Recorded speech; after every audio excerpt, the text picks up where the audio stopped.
Fait que là, c'est soyez responsable au niveau de la mécanique, s'assurer de pas bunker, s'assurer de pas d'avoir assez de nourriture si on s'en va faire une grosse ride. Ouais. Puis tout le monde a une histoire où est-ce qu'il y a bunké. Fait que tu peux choisir soit une péripétie de mécanique vélo pour laquelle tu as fait des apprentissages ou une péripétie d'hypoglycémie dans laquelle tu t'es retrouvé complètement sauté puis que tu as eu besoin d'un ami ou d'un dépanneur pour te sauver. Mais le bunk, j'ai jamais eu de bunk vraiment terrible, genre en petite boule à terre. OK, moi non plus, mais j'ai déjà été bunké. Mais j'ai déjà été bunké, mais je pense que le pire, là, c'était vraiment...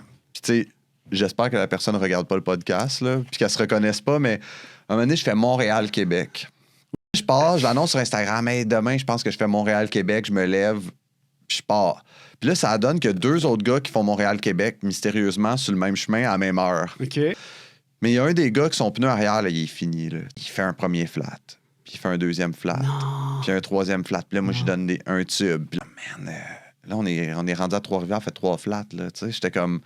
Moi, j'aimerais ça. Finalement, je les ai droppés à Champlain, juste l'autre bord de Trois-Rivières. Là, j'étais comme, OK, je vais mettre une dent de plus, puis je vais me sauver. C'était pas la...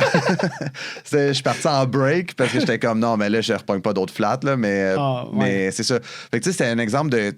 Puis je pensais beaucoup à cette personne-là quand j'écrivais mon livre, surtout dans l'aspect soyez responsable, parce que tu t'en vas pas sur 275 km avec un pneu que tu aurais dû changer là, peut-être 300 km, tu sais. En même temps, ça se peut que tu n'aies jamais été éduqué là-dessus. Dans le sens que ça se peut vraiment que tu n'en sois pas conscient. Là. Ouais.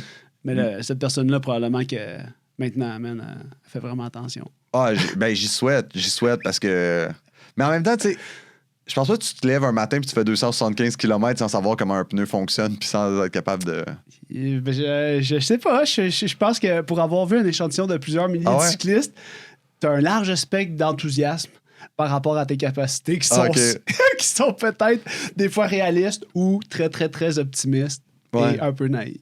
Mais les gars m'avaient DM, ils ont fini par réussir. Bon. Ils sont rendus à Québec, one shot. Sur le flat. Il a reflaté une autre fois, mais pas... il m'a dit où il y avait un bike shop pas loin, bon. il a changé son pneu. Bon, ben voilà. Fait qu'il y a une bonne leçon d'apprise par la bande.